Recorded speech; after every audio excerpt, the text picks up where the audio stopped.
Well, a warm welcome to anyone joining. Thank you for being here. Get yourself ready with a notebook, grab a pencil or a pen. Whatever you choose to write with is fine.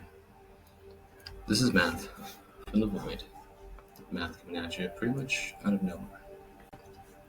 And today we have a problem from like an SAT practice test. I'm going to be releasing these sort of shorter videos for a while, focusing on test prep, SAT, ACT style questions. And even though this is a multiple choice question, so it should only take about a minute or less to do, I'm going to give a bit more of a thorough explanation just to make sure that the concepts behind this problem are clear. All right, go ahead and give yourself about, a minute and a half or two if you need to work this problem out, see if you can solve it for yourself.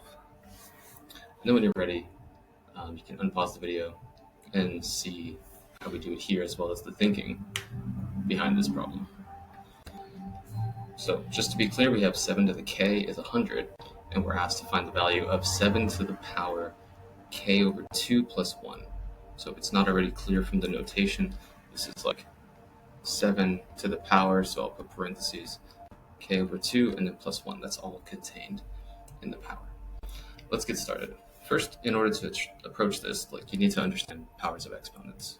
So we're going to take a quick review of some rules of exponents here. Here they are. Well, the first rule that we're using is that whenever we have a sum in the power, it's the same as multiplying these expressions with the same base using each of those powers. Okay, it's pretty straightforward. We also have that if you have an exponential expression and raise that to a power, it is equivalent to just using the product of those two powers, a and b. And then the third one here is the radical or root property. So if we have a sort of a fractional power with something in the base, it just represents the nth root of that number. Okay, that's really going to motivate all of the steps here. So if we know that 7 to the k is 100, first thing we're curious about is how do we break this up? Because we have k over 2, but we don't know what k is, so we can't really cut it in half if we don't know what it's equals to. And the goal is not to solve for k at all. I think that a common issue is that some folks may think you need to solve for k in some way. But really,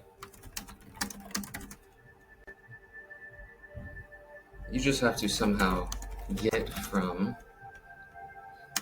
I'll write it in, somehow you need to get from 7 to the k to 7 to the k over 2 plus 1, without figuring or solving for k. How would we do that? Well, let's use the first property of exponents that we looked at. This is simply going to be 7 to the k over 2 power times 7 to the 1 power. So we've already kind of broken this up in a really nice way, since 7 to the 1 is just 1. But here we have 7 to the k over 2, and I don't really know what that is. However, I know that this is equivalent 7 to the k power, and that is to the 1/2 power.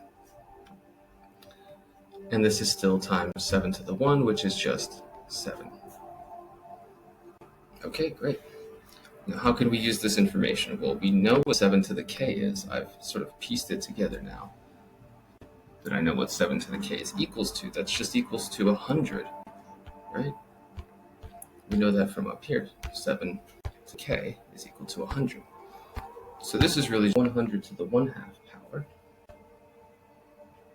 times 7. And because a 1/2 power means a square root, we essentially have the square root of 100 times 7, which is just 10 times 7, or 70. All right? So not a lot of huge buildup here. Really, it's just following the basic rules of exponents here.